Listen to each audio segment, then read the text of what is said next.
شكرا يا ربي شكرا هديت قلبي شكرا.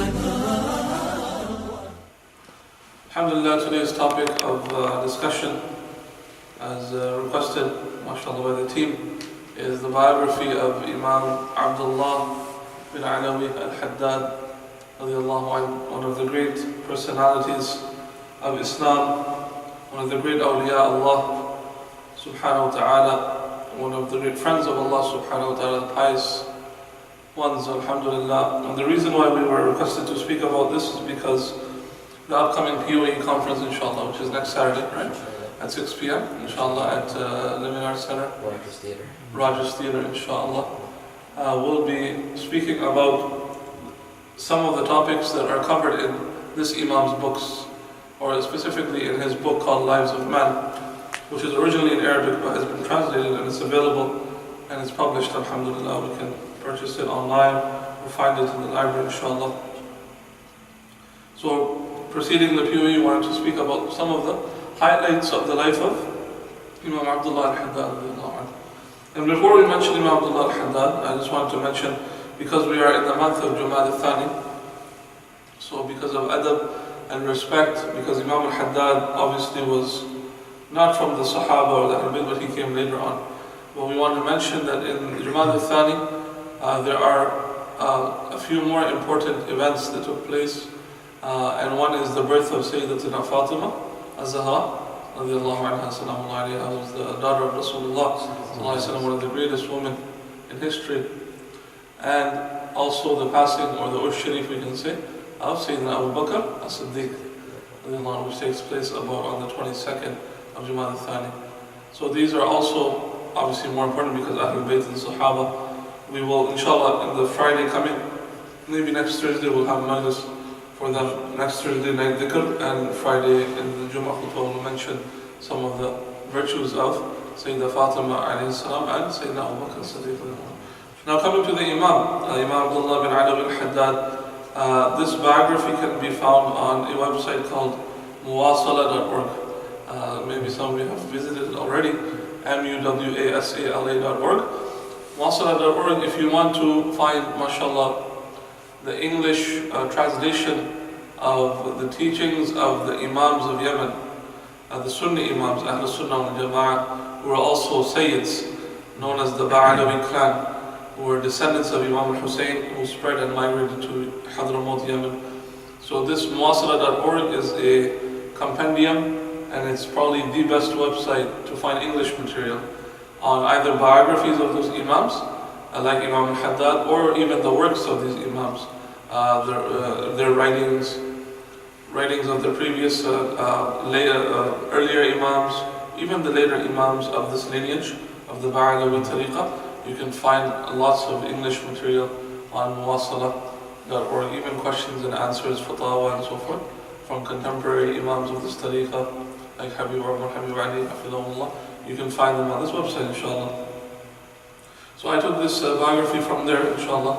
And traditionally, when we speak of one of the Imams of the awliya Allah, we start with the lineage.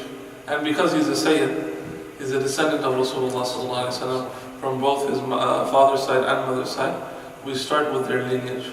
So we mention the names all the way up to Rasulullah sallallahu alaihi wasallam. So inshallah, I'm going to start with that, and we can, after each name, we can say radiallahu anhu, may Allah be pleased with him. Now, there's an ikhtilaf. Some people say, why radiallahu anhu, isn't that only used for the Sahaba? Can we use it for other people? Can we use it for the Salihin? Or should we say rahmatullah alayh? You can say rahmatullah alayh, you can say rahimahullah.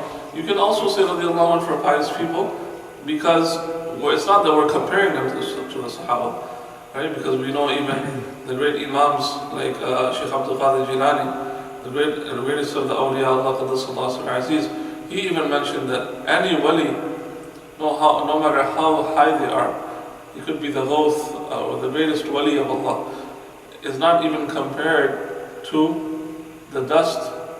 In one narration said underneath the horse of the Sahaba, or another narration in the nose of the horse of the Sahaba, not even compared to that speck of dust of which is touching the horse of the companion of Rasulullah sallallahu alaihi wasallam. So that means the Sahaba, they have a great maqam because they directly took from Rasulullah sallallahu alaihi wasallam. So there, of course, we always have to say radiallahu anhu after their names. And this is because Allah subhanahu wa ta'ala says in the Quran, radiallahu anhum wa radu anhu. And Allah is pleased with them and they are pleased with Allah as their Lord. They are content, they are pleased. But if you want to say radiallahu anhu after the name of a wali, it's also permissible because it's also a dua. Not that we're comparing them to that category of Sahaba, but it's a dua. May Allah be pleased with them. Right? If I say, may Allah be pleased with you all, am I doing something wrong? No. I'm just giving you a dua. May Allah be pleased with all of you. We asked for the pleasure of Allah. We always say, Allahumma inna nasaluka ridaka. Oh Allah, we ask you for your pleasure. This is fine. Right? But obviously the Sahaba, they have their own maqam. So inshallah we'll mention the lineage. He is al-Imam al-Habib. Al-Imam, you know, is a title. Al-Habib is also a title. I'm going to explain what that means. Literally, it means the beloved. But I'll tell you why these Sayyids from Hadramaut, when and why they started to become known as Habib. Now you know the Habib Umar, Habib Ali, Habib. Habib, this is a title. It's not actually their name. Right? So I'll tell you after we read the lineage where this came from.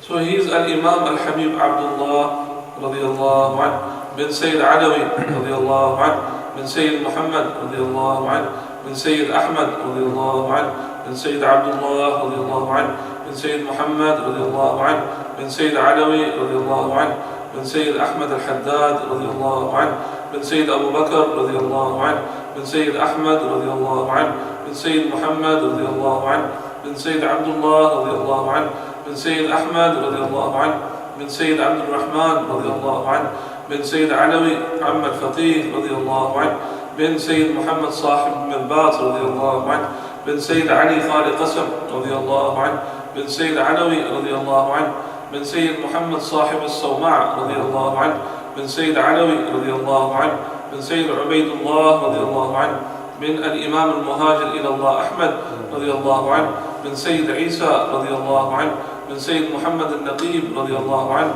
بن إمام علي العريدي رضي الله عنه بن إمام جعفر الصادق رضي الله عنه. These will be more familiar. بن إمام محمد الباقر رضي الله عنه بن إمام علي زين العابدين رضي الله عنه بن إمام حسين السبت رضي الله عنه بن إمام علي بن أبي طالب رضي الله عنها وسيدتنا فاطمة الزهراء رضي الله عنها, the daughter بنت رسول الله سيدنا رسول الله محمد بن عبد الله خاتم الأنبياء والمرسلين صلى الله عليه وآله وصحبه وسلم. This is the lineage of the Imam, a pure lineage, mashallah. So the name al-Haddad, this is also a title. It was given to one of his ancestors. So the name al-Haddad goes back to one of the ancestors of Habib Abdullah, Sayyid Ahmad bin Abu Bakr. So one of his ancestors, his name was Sayyid Ahmad bin Abu Bakr. Now this, one of his ancestors, and we read his name in the lineage, he used to spend his time with an ironsmith. And an ironsmith in Arabic is Haddad. Hadid is iron. Surah Al-Hadid in the Quran is about the iron. Right? Haddad is the one who he makes, he works with the ironsmith. Right? So Haddad, so this Sayyid Ahmad bin Abu Bakr, he used to spend time with his ironsmith in his shop in Tarim, in the city of Tarim in Yemen, in Hadramaut. And thus he became known by that name Haddad to distinguish him from other Sayyids. So for example, say there is, we all have different names here, right? Okay, so there's more. Oh, but say there is two wazirs, for example, right? Over here. Now how am I going to distinguish between, sometimes you get tired, you say wazir, both of them look. They're going to be like, which one? Wazir, this one. Sometimes we say wazir and we use the last name, right? So this one was, say this wazir, he likes to spend his time in a coffee shop. We always see him or in the masjid, let's say this. I'll give a better, mashallah, example, inshallah. He likes to spend his time in the masjid, right? And you always see him, mashallah, doing sajda, right? And the other wazir, not so much. Maybe he's not, maybe he's more in the coffee shop. So how do you distinguish between the wazir? One way you can give him a title. Give this wazir a title. So you see him always doing sajda, call him sajjad. Wazir sajjad. Wazir sajjad. So over time he'll be known as, and his lineage will be known as sajjad. So same thing with this Sayyid Ahmad, because there was another Sayyid Ahmad at that time. How did they distinguish? They called this one al-Haddad because he used to spend his time in the shop of a Haddad. of an ironsmith. And after that, his whole lineage coming from him, they were known as al-Haddad, al-Haddad, al-Haddad. Now, al-Haddad is not only restricted to Yemen. There's actually, Haddad is because ironsmith is something you find all over society in different countries, right? It's not restricted to one country. So you might find Haddad from Morocco. There's many in Morocco. You might find in different countries, but it doesn't mean they're from the same lineage. So just keep that in mind. Sometimes you have to ask them where they're from, and if you're lucky, you might find one who's a descendant of this Sheikh of Imam Abdullah al-Haddad. Alhamdulillah. So Habib, where did this title Habib come from? So Habib came to be the title of the Alawi Sayyids from the 11th century onwards. So after the 11th century, people out of love in this region, in Hadramaut province. So Hadramaut is a province in Yemen, in southern Yemen. Okay, it's not close to the capital. Sana'a is the capital, which is in the north. All the battles and the troubles that are going on these days, these are in the north, in Sana'a, in those places. Alhamdulillah, because of the blessing of the awliya Allah in Hadramaut, most of it is still preserved. You can still visit, and mashallah, it's good, it's still maintained, alhamdulillah, by the blessing and barakah of the people there, and their piety and their connection to Allah and the Prophet ﷺ. And of course, ultimately through the mercy of Allah subhanahu wa ta'ala. So Hadramaut is a province. It extends all the way from the country of Oman. It's a province and it's a valley. So it's between two mountain ranges. And that valley, it extends from Oman and it goes all the way into Yemen, into southern, a very big valley. And one of the most famous areas to visit in this province, or the famous maqams, is the tomb and the resting place of Prophet Hud, Nabiullah Hud alayhi salam, who's one of the great prophets mentioned in the Quran even. His maqam and his resting place, Mazar, is there in Hadramaut. This is one of the greatest maqam. You have many awliya Allah, Ahlul Bayt, mashallah. So in this township, or in this place, the Sayyids who came from Imam al-Hussein, they're known as the Alawi. Ba is short form for Bani. Bani means sons of Alawi. Alawi was their great ancestor, who was one of the great ancestors of all these Sayyids who came from the lineage of Imam al-Hussein. And he was one of the early ones to migrate. So Imam Alawi's lineage, Alawi, they're known as the Alawi. And these Sayyids were, before they were known as Sheikh, Imam, but from the 11th century, some people started to lovingly call them Habib. Habib means like beloved. We say Habibi. Habibi, my beloved, right? It doesn't have to mean for the opposite gender all the time. If you love someone as a friend, as a sheikh, you can say Habibi, right? So they started to say Habib, Habib, Habib. From then on, these Imams, these Sayyids, they have to be Sayyids. So this is only, Habib is specifically for the Sayyids, for the Ahl of Rasul who are from the Ba'alawi family. So you cannot just say Habib and the person is not a Sayyid. No. They can call them Sheikh, but the Habib is specifically for the Sayyids of that region, of that family. So, his life. Imam al-Haddad was born in a city, Subayr, and this is near the city of Tarim. So Tarim is, you can say, is the hub in Hadramaut of this Ba'alawi tariqah, this family. So this Ba'alawi is essentially a tariqah, like you have Qadiriyah, you have Naqshbandi, Chisti, you have Ba'alawi as well. And it's started from Hadramaut in Yemen. So the hub, the city of where they spread was Tarim. So Tarim, even now you go there, it's the hub of the Ba'alawi. So to give an example, so we can understand, Baghdad to the Qadiris is like Tarim to the Ba'alawis. So Baghdad Sharif for the Qadri, it's the hub of the Qadri tariqah, both Ra'adun, right? Likewise for the Ba'alawi Sayyids and their tariqah, the people who follow and love them, Tarim is the hub for them. Tarim Sharif, mashallah. So he was born, but he was not born in Tarim. Later on he moved to it, but he was born in Subayr, near Tarim. And 1044 Hijri, so that's about 1440, so about 400 years ago, right? And 1634 in our Christian era, right? Christian calendar. So you get an example, so about 400 years ago. He went blind at the age of 4. Now this is something very interesting, because if you want actually an extended biography, what I would suggest, which is amazing, is Sufi Sage of Arabia. Anyone read this book? Heard of it? Okay, so if you want an extended biography, it's like a very thick biography of Imam al-Haddad in English, you get this book called Sufi Sage of Arabia. It's written by Dr. Mustafa al-Badawi, who is, mashallah, Egyptian originally. He lives in Madinatul-Munawwara. He's translated lots of books of the Alawi and the Imam Haddad specifically. So Sufi Sage of Arabia, it gives more detail. This is just a very brief biography. But Sufi Sage of Arabia mentions many things from his childhood to his teen years to his early adulthood, old age, mashallah. Very concise biography. And it mentions in that book that how he went blind, that there was a scorpion that actually bit him, stung the Imam at a young age. And because of that, the effect of the poison, alhamdulillah, they brought him to one of the Imams who recited on him. He got cured, but the effect of that, he went blind, physically blind. But because he was so pious and he was a born wali, he wasn't wali later on, he was a born wali. Allah subhanahu wa ta'ala had opened the sight of his heart. And look, he was blind at the age of 4, but how many books did he write? He wrote many books. He has a collection of poetry, diwan of poetry in Arabic. He has many books that he wrote. Right? He's one of the Imams of the Alawi who wrote many books. And subhanAllah, that's a miracle in itself, being blind and writing books. And then he has so many students that he used to train. Right? So the physical blind, it didn't stop him from doing the work of Allah subhanahu wa ta'ala, because he still had his inner sight of the heart. Allah blessed him with the light of inner sight.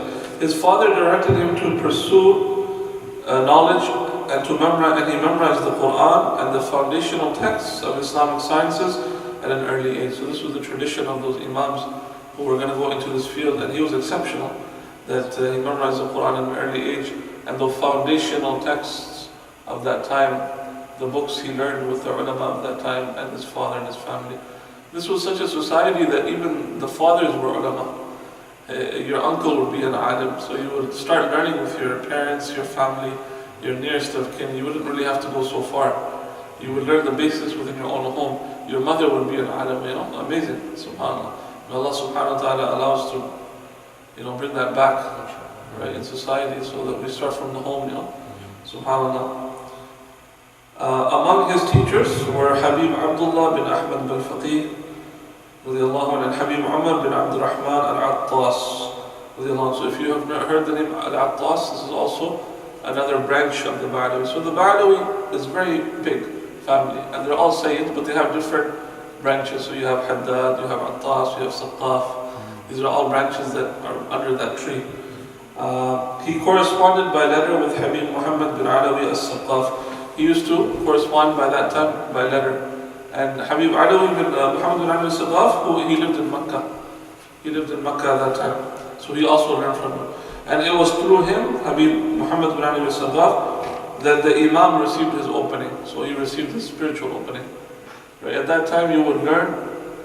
There is also physical learning going on. But spiritually, the opening that you get, that fath he got from the Shaykh Habib Muhammad bin Alawi as-Saqaf. He continued in his studies until he reached the rank of Mujtahid. So he studied so much that he became a Mujtahid. A Mujtahid is a person that they reach such a rank that now they can start giving fatwas. They understand fiqh, and it's specifically fiqh and the fatawa and the laws of Islam to such an extent, and the ahkam, the rulings, that now they can give rulings on themselves. And they can give rulings to people. Right? So you have to really have a really deep grasp of knowledge, not only of one madhab of Hanafi fiqh, but of all 4 madhabs, at least.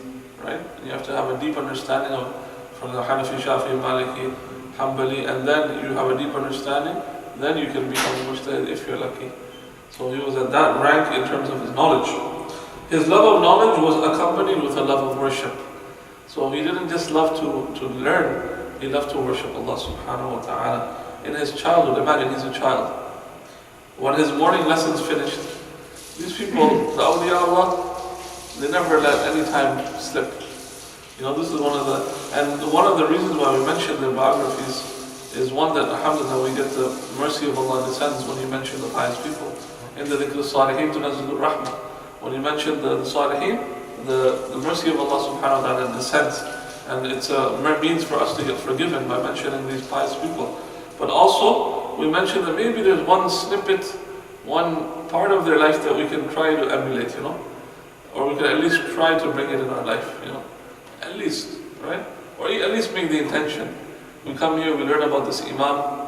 As I was saying in the khutbah today, there are two principles. If we live by these principles, 99% of our problems, not only I would say in the ummah of the Prophet, but 99% of human problems will be deleted in the world.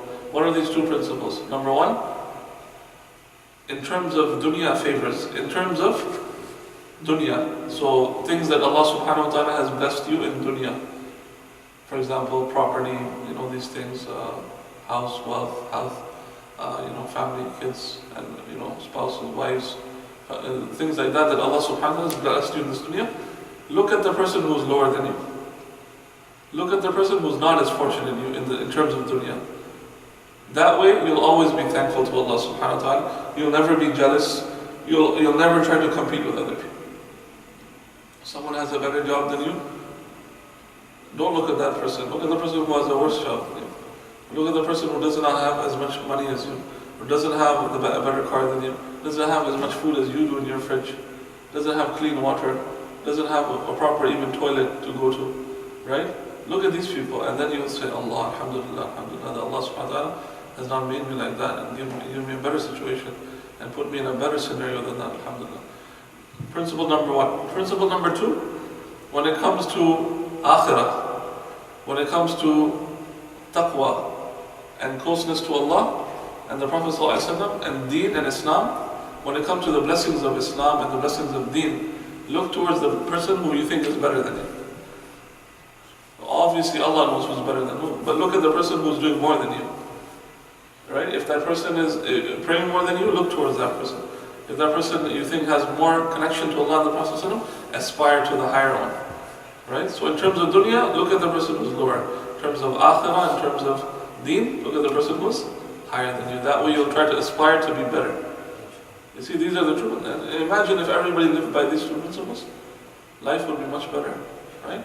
And so this is the other reason why we mention these biographies, for that second principle.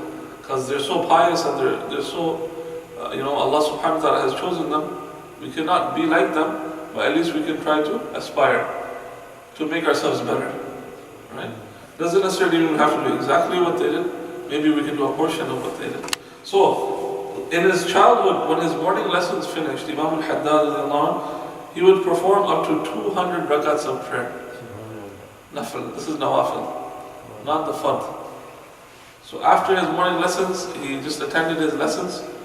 Now he's going to go pray 200 rakats of prayer in Masjid Alawi. There's a Masjid Alawi, alhamdulillah. I got the chance to visit Tareem, alhamdulillah. And it's a very blessed masjid in Tareem, Masjid Alawi. Or other mosques around the area. There's so many mosques. There's about 300 or more mosques in just Tareem. In just Tareem, you'll find more than 300 masajid. And it's not a big city. It's not the size of Toronto or anything. It's a fairly small city, but you'll find a mosque, and some are very small. Some mosques maybe only fit 10 people maybe. But they've been made, by the Imams earlier, right? And they just made a mosque in the corner of the street. SubhanAllah, you have like more than 300 masajid. So he would perform up to 200 rakats. His day was structured around acts of worship. So ibadat, which began long before dawn, so tahajjud time, end of the night time. That's when they started. And they ended late at night. So his ibadat, he would schedule them and organize them, his day. That his ibadah would start early before Fajr, before dawn, and it would end late at night. And he would intersperse between this ibadah lessons of knowledge and time with his family as well. Right? So don't neglect the family. Right? He has to also spend time. He compiled a number of litanies. So litanies are like the adhkar that we recite, different types of dhikr. They're a compilation of dhikr. He compiled a number of them. The most famous is Ratib al-Haddad. Ratib al-Haddad, if you're in this tariqah Ba'alawi, this is one of the first things you're given to recite. Usually you recite it after Isha or after Maghrib. And Wird al-Latif is another one. And both of these, Wird al-Latif and Ratib al-Haddad, they're compiled based on the Quranic du'as, and du'as from the Sunnah of Rasulullah. And anyone who wants to recite them, you can recite them. You have ijazah to do so. Not from me, but because they're from the Quran and Sunnah, every Muslim can recite them. This is one of the beauties of al-Haddad and al-Latif. If you guys want to recite and you have time, and you have some extra time, you can recite them. al-Latif is usually after Fajr. You can recite it, and you can find these online. And if you want, you can email me, I can send you a copy. But you just type in al-Latif, you can find it, inshallah. But I can also give you a copy if you want personally, just contact me. And I can give you a copy, inshallah. And some adhkar, you have to get specific ijazat for them, right? Because some of them are very powerful. And if you don't have the permission from the shaykh, you can't recite them. But our shuyukh have said about Ratib and al-Latif that any Muslim can recite them. Because Imam al-Haddad, he only used the du'as from the Quran and from the Sunnah of Rasulullah. And every Muslim has the right to recite from the Quran and the Hadith of the Prophet ﷺ. Right? So the timing with al-Latif is, if you're doing it once a day, you can do it after Fajr. And if you want to do it twice a day, if you have time, after Fajr and before Maghrib. So you can do it twice. Ratib is usually done in the night, Ratib al-Haddad, after Isha or after Maghrib in the night. And both of these, Ratib will take you about 10 to 15 minutes. With al-Latif, maybe 15 minutes or so to recite, if you're fluent, inshallah. And these two adhkar, they provide spiritual sustenance for the seeker. So there's lots of barakah. Like, when you eat food, you get nourished. Likewise, when you read these adhkar, your spirit gets nourished. Right? So he had a great attachment to Surah Yasin, which he read constantly and in which he was given a special opening. The supplication which he would make after it continues to be read widely, as do many of his litanies. So there's a specific dua that he composed after Surah Yasin. And usually I recite it after Fajr. If you guys have, when I'm the Imam for Fajr, sometimes Hafiz mostly leads, but I'm 3 days I do it. I recite this dua after Yasin, because of the dua of Imam Haddad. So after being given order by his grandfather, his great-grandfather, the Messenger of Allah sallallahu alayhi wasallam, he was given the order now you can call people to Allah subhanahu wa ta'ala. The Prophet ﷺ gave him the ishara. So the Imam began calling to Allah at every level, such that he became known as the pole of da'wah and guidance. He became known as Qutb al-Da'wah wal-Irshad. Qutb is like the pole of the spiritual leader of the time. But he became known as Qutb al-Da'wah wal-Irshad, the spiritual pole or axis of da'wah, of calling people to Allah and the Prophet ﷺ, and guidance, irshad. He had a small number of close murideen, disciples, who he trained in the spiritual path. He said of his technique, we may train one of our students for a whole year in attaining one attribute. So he said that his method was that it might even take me 1 year training my student just to give them one attribute, one trait. For example, generosity. He wants to train one person in just generosity. You might even train him 1 year old just to get that attribute. And this was the way of the true shuyukh, right?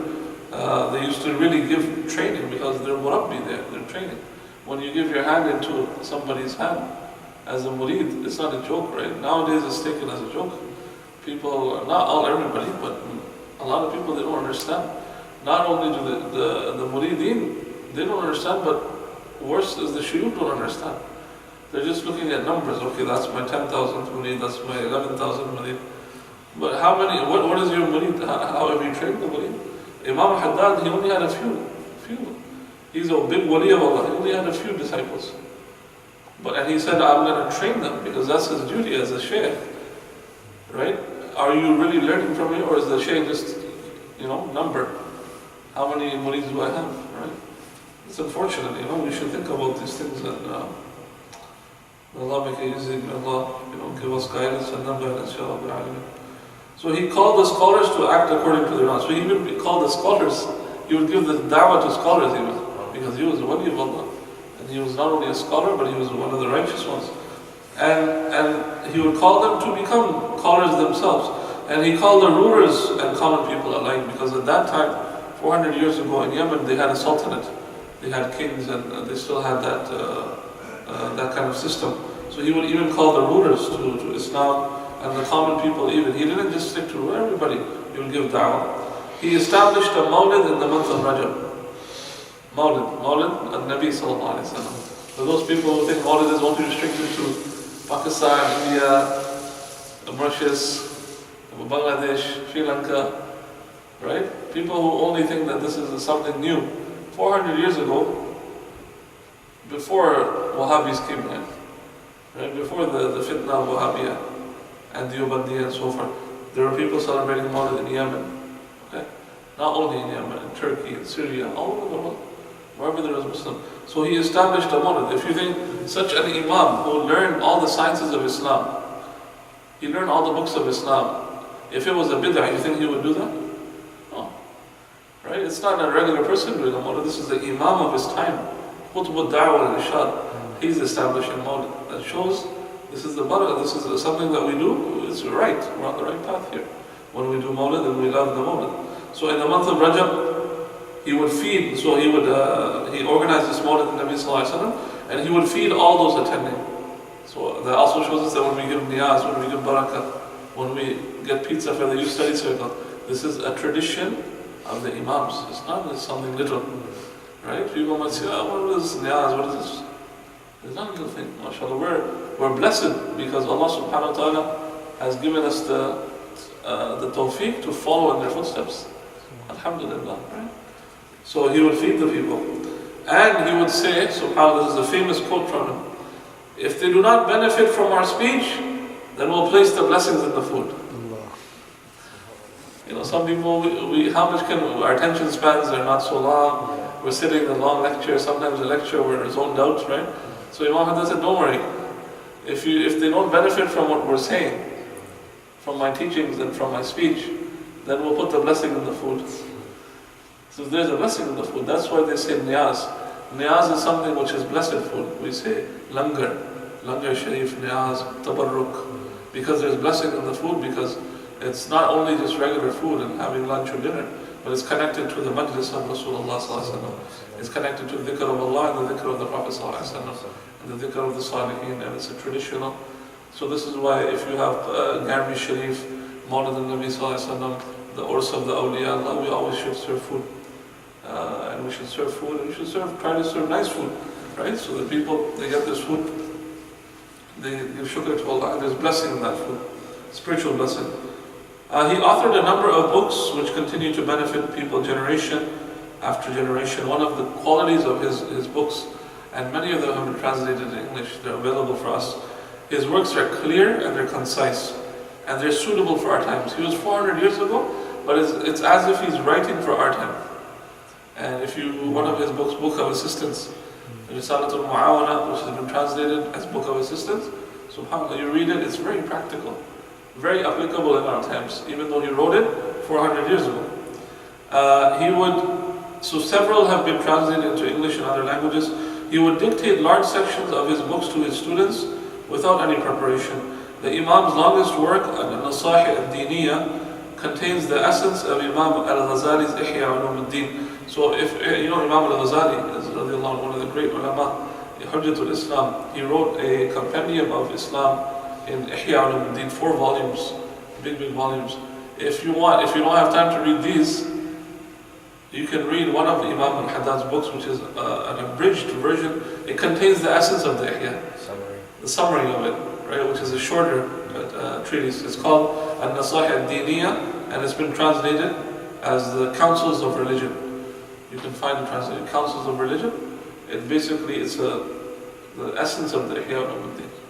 SubhanAllah. In Ad-Da'wa At-Tamma, another book called The Complete Call, he classifies society in 8 categories and outlines each category's rights and duties. Risalatul Mu'awana, the Book of Assistance, he authored that book at the age of 26 only. Only 26, I'm 29. Right? Many of us may be older or younger. 26 years old, he authored this book, the Book of Assistance. And this book is every Muslim's manual of the path to Allah subhanahu wa ta'ala. Right? If you want to get close to Allah subhanahu wa ta'ala, read this book, try to act upon it, and mashallah, you'll get lots of blessing. Other works include the lives of men. So this is the book that is going to be the theme of, one of the themes of the POE, and inshallah, youth study circles to follow lives of man. It categorizes where we came from, our spirit, the realms of the spirit, when Allah subhanahu wa ta'ala created just the spirits of all humanity, where we originated from, where we went, what are the different stages. Then we were transferred to the womb of them, then we came into this dunya. After that, what we're going to go into the next, the barzakh, the waiting realm. After that, then there's going to be Yawm al-Qiyamah, we're going to be resurrected. So he outlines the life, it's called Lives of Man. So the life of the human being is from the time of its creation of the spirit until akhirah. Because you can't say death, because death is only physical. The spirit doesn't die. Once it's created, right? The spirit doesn't die. It's only created, and there's no end to the spirit, because akhirah is endless, right? But the physical human being has a death. But then even that physicality is reborn, resurrected, right? There's also a book called Knowledge and Wisdom and Good Manners, all excellently translated by Dr. Mustafa al-Badawi, Hafidullah. He's a great translator, mashallah. So the Imam also placed his knowledge and his secrets in his collection of poetry. So he has a collection of poetry, and in Farsi and in Urdu and in Arabic, that collection is called a Diwan. Diwan is a collection of poetry, and he used this poetry as a means of calling people to Allah subhanahu wa ta'ala. He said that the one who has the Diwan needs no other book, meaning that not to say that no need comparing it to the Quran, but mean the other books like other sciences and stuff. If you have this Diwan, he has given so much knowledge in it that it suffices the person who has it. Several of the poems in it contain a complete exposition of the spiritual path and were explained during the lifetime of the Imam by his great student Habib Ahmad bin Zayn al-Habashi. So one of his great students, Habib Ahmad bin Zayn al-Habashi, he wrote commentaries on his poems of his Shaykh, Imam al-Haddad. And this is one of the traditions. The students, they like to record the speeches and the works of their shuyukh. If they can't record, and if they can do more, they will explain them. So they will explain the poetry. شكرا يا ربي شكرا هديت قلبي شكرا نورت دربي شكرا شكرا يا رب